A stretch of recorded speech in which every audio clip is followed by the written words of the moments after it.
Massacre no Brasil. A cada 23 minutos, um jovem negro é assassinado no país e há 130 anos do fim da escravidão, o Plano Aberto vai falar sobre o assunto. E veja também, o FOP abre vagas desocupadas para diversos cursos de graduação. E para você que ainda não se vacinou contra a gripe, nós vamos falar sobre a decisão do Ministério da Saúde, que prorrogou a campanha. Fique com a gente, está começando o Plano Aberto.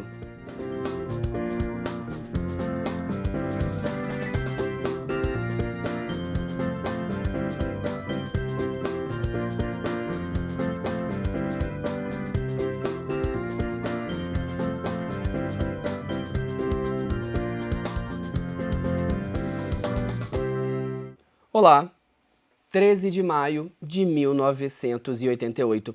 A data marca o fim oficial da escravidão no país, com a assinatura da Lei Áurea pela Princesa Isabel. 31 de maio de 2018.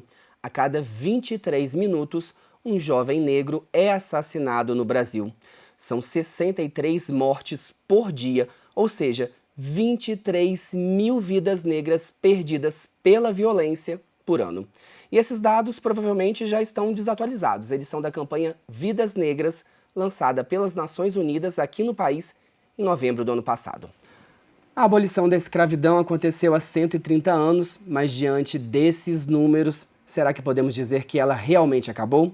Para responder essa e outras perguntas, eu recebo aqui no estúdio o professor Luciano Rosa, que é doutor em educação e especialista em história afro-brasileira. Professor, muito obrigado pela sua participação aqui no Plano Aberto. Obrigado pelo convite. Professor, o Brasil foi o último país a acabar com a escravidão e na verdade, parece que depois que acabou com a escravidão, tudo ficou tranquilo, né? Voltou ao normal. Houve uma certa romantização do fim da escravidão aqui no país? Bem, talvez o termo mais adequado, né, para a gente pensar esse processo, que é um processo extremamente amplo de ruptura em vários aspectos, né, na sociedade brasileira, a romantização talvez traga uma certa ideia de que, em alguma medida, a escravidão foi benéfica ou pacífica, etc. Mas o que é importante a gente pensar em alguma medida é que, com o fim da escravidão, uma série de estruturas de preconceito racial, de desigualdade, continuaram, né? Por que continuaram, uma vez que essa forma jurídica de administração do trabalho e da vida, né, de seres humanos escravizados finalizou? Dois aspectos que são importantes para a gente pensar isso é a ideia de naturalização, né, das relações raciais desiguais no Brasil, né? E as estratégias simbólicas e materiais que suportam, né, essa naturalização. Ou seja, depois da escravidão, até muito recentemente, toda a discussão de natureza racial foi suprimida, né, a não ser por grupos interessados à margem da grande discussão nacional, né, negros, indígenas, etc., como sendo uma discussão nacional, né? Ou seja, ocorreu um esvaziamento, uma naturalização, um esvaziamento da discussão racial no Brasil e, junto a isso, uma naturalização das relações desiguais entre nós. E essa estrutura, o senhor diz também que seria um racismo institucionalizado, é isso? Sim. Ele está presente nas instituições, ele está presente na sociedade e há uma falsa democracia racial. Sim. Um racismo institucional e estrutural, né? O que a gente observa, e aí é um racismo institucional e estrutural, porque ele está estruturado em várias camadas na sociedade brasileira, tanto do ponto de vista da divisão material, né, dos bens socialmente produzidos, ou seja, educação, saúde, saneamento básico, etc., como também o valor simbólico, né, do pensamento negro, seja ele afro-brasileiro, africano, afrodiaspórico, como uma parte integrante e substancial para a gente pensar o Brasil. Sim. Professor, falando da questão da violência entre a população negra, dados do mapa da violência divulgados no ano passado mostram que de cada 100 pessoas assassinadas no Brasil, 71 são negras.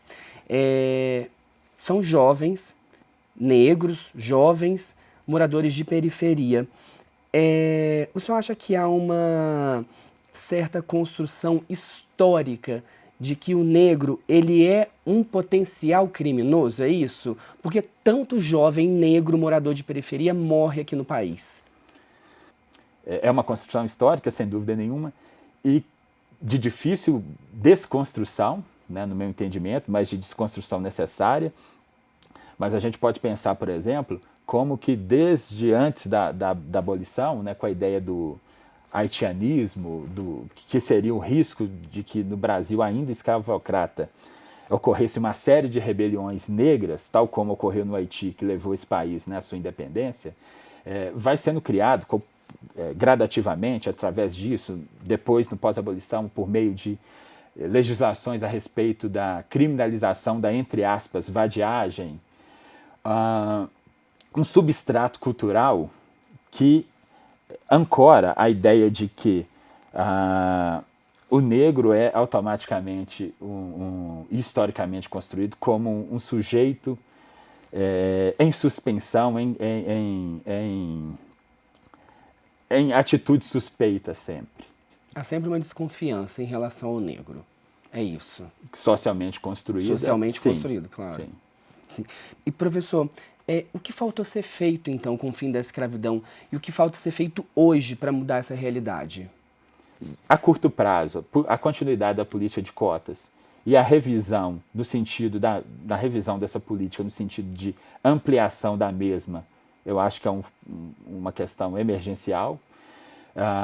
E a longo prazo a gente tem que pensar em processos de descolonização de todas as nossas relações étnico-raciais, que passa, por exemplo, por um processo amplo de repensar quem é esse sujeito negro, jovem, periférico, né, na maioria das vezes, com pouco acesso a esses bens culturais, materiais produzidos pela sociedade. Enfim, a gente precisa pensar coletivamente saídas nesse sentido. E aí eu acho que é importante que seja considerado que essas saídas são saídas de uma outra construção nacional, que a ideia de democracia racial não seja de fato um mito, né? Uma das estratégias de natureza simbólica para naturalizar a desigualdade entre a gente.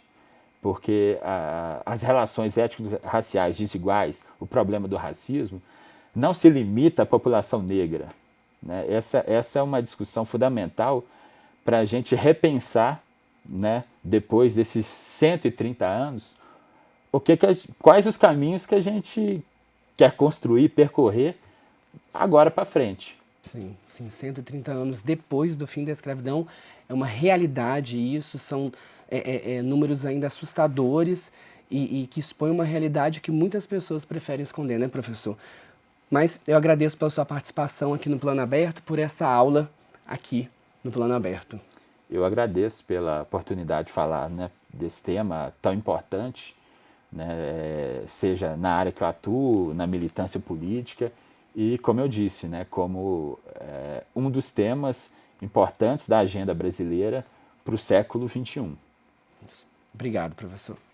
E agora um recado para quem quer estudar na UFOP. Estão abertas as inscrições para vagas desocupadas na graduação presencial para começar os estudos do segundo semestre letivo de 2018. São oferecidas 939 vagas, distribuídas em 32 cursos. Elas vão ser preenchidas por meio de processo seletivo para reingresso, reopção de curso ou de habilitação, transferência e obtenção de novo título. Para os candidatos à transferência e obtenção de novo título, a seleção vai acontecer em 2 etapas: classificação pela nota do Enem e análise dos documentos. Já para os outros processos, a seleção será feita em uma única etapa por meio da classificação dos documentos. As inscrições seguem até a próxima segunda-feira, dia 4 de junho. Os candidatos à reopção de curso, reopção de habilitação e reingresso devem protocolar o requerimento no portal MinUFOP. Já os candidatos à transferência e obtenção de novo título precisam se inscrever no site da Pró-Reitoria de Graduação. O endereço é prograde.fop.br. Lá também é possível acessar o edital com todos os detalhes. E o Ministério da Saúde prorrogou até o dia 15 de junho a campanha nacional de vacinação contra a gripe. A vacina é oferecida para crianças de 6 meses a 5 anos de idade, gestantes, doentes crônicos, pessoas com mais de 60 anos, mães com até 45 dias após o parto, portadores de condições especiais, professores, profissionais da saúde, população indígena e presos. Em Ouro Preto e Mariana, os postos de vacinação vão funcionar de segunda a sexta-feira, de 8 da manhã às 4 da tarde. Vale reforçar que é necessário levar o cartão de vacinação. E uma última notícia: em virtude da greve dos caminhoneiros, vários eventos que seriam realizados aqui na região no fim de semana foram cancelados. Em Ouro Preto, o 4º encontro de tradições culinárias de São Bartolomeu será realizado nos dias 21 e 22 de julho. E a segunda-feira de artesanato e gastronomia do distrito de Santo Antônio do Leite, que começaria nesta quinta-feira, também foi adiada para julho. Ela vai acontecer nos dias 13, 14 e 15. Fica então aí o registro desses 2 cancelamentos e hoje nós não exibiremos a nossa agenda cultural. O Plano Aberto de hoje está terminando. Você pode rever as nossas reportagens e entrevistas em nosso canal na internet, youtube.com/tvufop. É sempre muito bom ter a sua companhia. Até o nosso próximo encontro.